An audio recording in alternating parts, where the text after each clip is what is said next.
अस्सलामुअलैकुम। मैं जैन नवाज, आपका फिजिक्स ट्यूटर। जैसा कि आप सबको मालूम है कि अल्लामा इकबाल ओपन यूनिवर्सिटी के इस बार जो पेपर हैं वो सारे के सारे ऑनलाइन होंगे और यूनिवर्सिटी की इंस्ट्रक्शन के मुताबिक वो पेपर आपने अपने लैपटॉप या फिर कंप्यूटर में टाइप करने हैं और उसके बाद एलएमएस आगाही पोर्टल के ऊपर आपने उसको अपलोड करना है फाइल को, या फिर एलएमएस आगाही पोर्टल के ऊपर ही आपने टाइप करने हैं। अब बहुत से ऐसे स्टूडेंट हैं जिनके पास ना तो कंप्यूटर है ना ही लैपटॉप है। अब वो क्या करेंगे? इसके अलावा अगर किसी के पास कंप्यूटर और लैपटॉप है भी तो एमएस वर्ड के ऊपर उनकी कोई बहुत ज्यादा महारत नहीं है, मींस कि उसकी जो टाइपिंग स्पीड है वो बहुत ही ज्यादा कम है। और इससे भी जो बड़ी प्रॉब्लम है वो है प्लेजरिज्म। अब प्लेजरिज्म क्या होता है, इसको हम किस तरह खत्म करेंगे, ये अपनी वीडियो के एंड पे हम डिस्कस करेंगे। इस वीडियो में मैं आपको कुछ ऐसे तरीके बताऊंगा जिसमें आप सिर्फ मोबाइल को यूज करते हुए अपने पेपर को सोल्व भी करेंगे और अपलोड भी कर सकेंगे, ना कि आपको मोबाइल में टाइपिंग की भी कोई जरूरत नहीं। आप बगैर टाइप किए अपने पेपर को लिखेंगे। तो इस वजह से हम चलते हैं अपने मोबाइल की स्क्रीन की तरफ। इससे पहले अगर आप जॉब करते हैं या फिर आप बहुत ज्यादा बिजी रहते हैं, इसके अलावा वो स्टूडेंट जिनके एक ही दिन में दो दो पेपर हैं, वो किस तरह सॉल्व करेंगे, उसके लिए एक स्पेशल ट्रिक है मेरे पास। उस ट्रिक को हासिल करने के लिए आप डिस्क्रिप्शन में दिए गए व्हाट्सएप नंबर पे मुझसे राब्ता कर सकते हैं। कोई भी इसकी कॉस्ट नहीं है, मींस के व्हाट्सएप पे आके मैं आपसे कहूंगा कि आप पैसे दें, विदाउट कॉस्ट आप हासिल कर सकते हैं। ये जो ट्रिक है वो मैं ओपनली यूट्यूब के ऊपर नहीं बता सकता। चले जी, अब हम अपनी मोबाइल की स्क्रीन पे आ चुके हैं।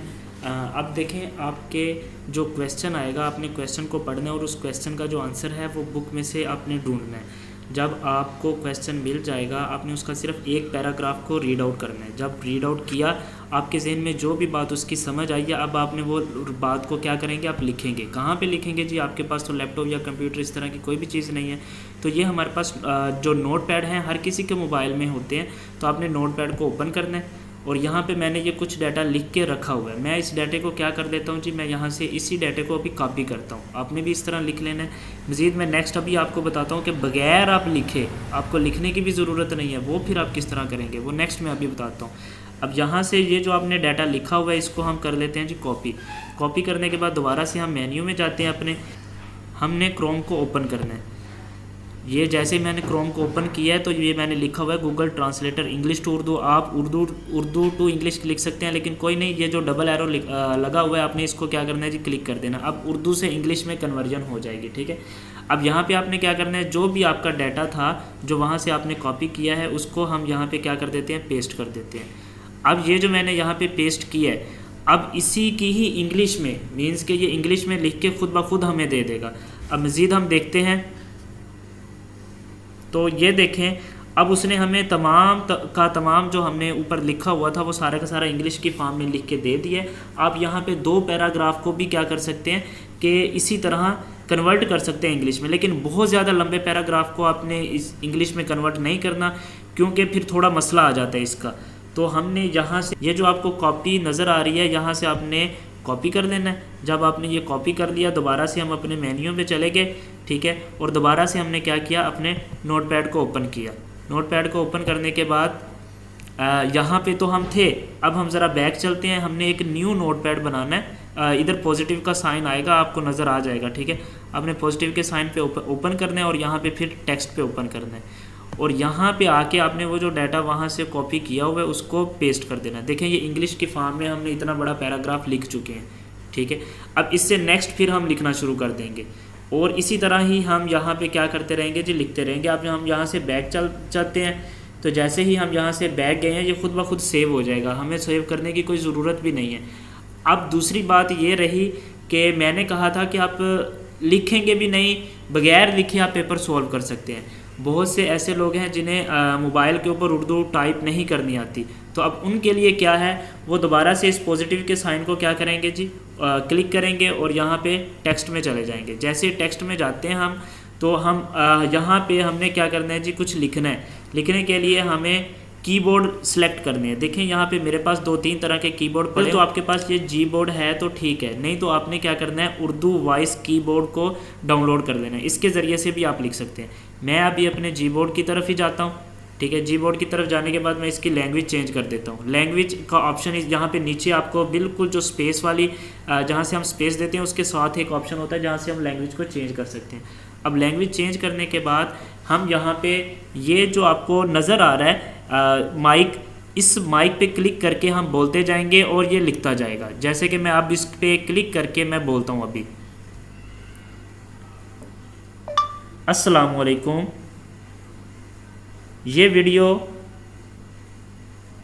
मैं इलामा इकबाल ओपन यूनिवर्सिटी के स्टूडेंट्स के लिए बना रहा हूँ ताकि वो बगैर किसी परेशानी के अपने पेपर को सॉल्व कर सकें। जी, जब आपने ये लिख लेना है आपने दोबारा से यहाँ पे क्लिक कर देना। अब देखें कि इस यहाँ पे भी थोड़ी सी आपको सेटिंग चेंज करनी पड़ेगी। देखें यहाँ पे 2 बार लिखा आ गया हूँ, तो यहाँ पे हमें क्या करना पड़ेगा, इसको एडिट करना पड़ेगा। क्यों? क्योंकि यहाँ पे आपने गौर करें, दोबारा अगर आप वीडियो को देखें तो मैं यहाँ पे थोड़ी देर के लिए रुका था। अब जहाँ पे मैं स्टॉप हुआ हूँ उसने 2 बार लिख दिया है, ठीक है। जहाँ पे भी मैं रुकूंगा वो इसको क्या करेगा, 2 बार लिख देगा। लेकिन आपने यहाँ से थोड़ी बहुत एडिटिंग कर लेनी है, जो अभी आपकी एडिटिंग हुई। तो एडिटिंग करने के बाद हम यहाँ से क्या करते हैं, वही वाला काम जो हमने किया था कि कॉपी कर लेते हैं। ये हमने इस पूरे जो जितना भी हमने लिखा हुआ है इसको हम कॉपी करते हैं। कॉपी करने के बाद हम दोबारा से अपने उसी सॉफ्टवेयर में चले जाते हैं, क्रोम में। क्रोम में जाने के बाद देखिए यहाँ पे हमारे पास क्या है कि वो पहले वाला लिखा हुआ है, हम इसको क्रॉस कर देते हैं। क्रॉस कर दी और यहाँ पे हमने इसको क्या करना है जी, पेस्ट करना है, ठीक है। और ये हमने यहाँ पे किया जी पेस्ट, और पेस्ट होते ही हमारे पास क्या आ गया है कि ये इंग्लिश में लिखा हुआ आ गया है। तो आपने दोबारा से यहाँ से कॉपी कर लेना इसको। ये हमने कॉपी किया और कॉपी करने के बाद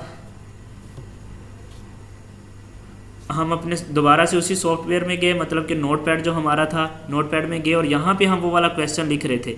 यहाँ पे जो हमारा क्वेश्चन है, नेक्स्ट आपने क्या करना है, दोबारा से यहाँ पे हमने पेस्ट कर दिया। देखें अब आपको ना तो टाइपिंग की ज़रूरत है, ठीक है। सिर्फ आपको अपने क्वेश्चन को आप पढ़ेंगे, पढ़ के अपने जो आपके जहन में सवाल आएगा, आपके जहन में जो उसका आंसर आता है, आप उसको क्या करेंगे कि इसी तरह कन्वर्ट करते जाएंगे इंग्लिश में। मीन्स कि अब आपके लिए इंग्लिश में पेपर देना कोई मुश्किल बात नहीं है। चलिए जी, अब हम डिस्कस करते हैं कि प्लेजरिज्म होता क्या है और इसको हम खत्म किस तरह करेंगे। प्लेजरिज्म से मुराद है कि आपका जो पेपर में क्वेश्चन आया है वो क्वेश्चन आप बुक में से ढूंढेंगे, ढूंढने के बाद बुक में जो डाटा दिया हुआ है आप सारे का सारा उसी तरह लिख देंगे। इसको कहते हैं ये प्लेजरिज्म हो गया। कुछ स्टूडेंट क्लेवर हैं और वो ये कहते हैं कि हम डिफरेंट वेबसाइट से जाके 2-2, 3-3 पैराग्राफ लिखते रहेंगे जिसकी वजह से प्लेजरिज्म नहीं आएगा। लेकिन ऐसा नहीं है। प्लेजरिज्म वहां पे कोई एक शख्स नहीं चेक कर रहा होता। प्लेजरिज्म एक सॉफ्टवेयर होता है यूनिवर्सिटी के पास, वो सॉफ्टवेयर में आपकी फाइल को अपलोड करते हैं। वो जहां से भी आपने डाटा उठाया होता है वो बता देता है कि यहां से आपने डाटा उठाया है। और इस अब आखिरी बात ये रहेगी कि प्लेजरिज्म को खत्म कैसे करना है। देखें आपका जो भी कोई क्वेश्चन आता है आपके पेपर में, आप अपनी बुक में देखें है, अगर है तो उसका एक पैराग्राफ पढ़ें। जब आपने पैराग्राफ पढ़ लिया, जो आपको समझ आया उसको आपने अपने अल्फाज में, जैसा कि मैंने आपको मोबाइल की स्क्रीन पे दिखाया, उसी तरह अपने अल्फाज में आपने बोलते जाना है, ठीक है। और उसको बाद में हम इंग्लिश में कन्वर्ट कर देंगे। इससे प्लेजरिज्म नहीं आएगा। देखें कि हर बंदे का जो पढ़ने का तरीका है, उसके बाद जो थिंकिंग पावर है वो डिफरेंट है, और जब वो लिखेगा उसके अल्फाज भी डिफरेंट ही होंगे, जिससे प्लेजरिज्म आने का 0% चांस है। इस तरह आप बगैर लैपटॉप के, ठीक है, बगैर कंप्यूटर के, सिर्फ अपने मोबाइल की मदद से आप विदाउट प्लेजरिज्म पेपर को लिख सकते हैं और उसको इंग्लिश में लिख सकते हैं। इसके अलावा अगर आपको कोई क्वेश्चन है इससे रिलेटेड तो आप वो कमेंट सेक्शन में करें। इंशाल्लाह मैं आपके तमाम क्वेश्चंस का आंसर देने की कोशिश करूंगा। ओके।